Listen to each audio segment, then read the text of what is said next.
Profesor sa Princetona, Trump gubi svoj geoekonomski rat.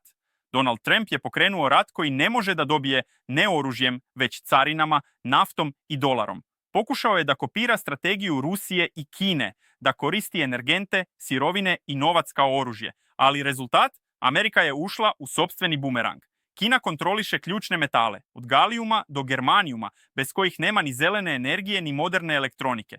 Rusija ima energiju, Europa zavisnost, a Amerika ima problem. Profesor Harold James sa Princetona kaže, Trumpov geoekonomski rat pretvorio se u test granica dolara, jer svet danas ima alternativu, euro, juan, pa čak i blockchain. I dok Trump pokušava da odbrani američku moć, svet u tišini gradi novu valutu, bez Vašingtona. Da li se rađa era posle dolara i da li Trump upravo ubrzava njen početak?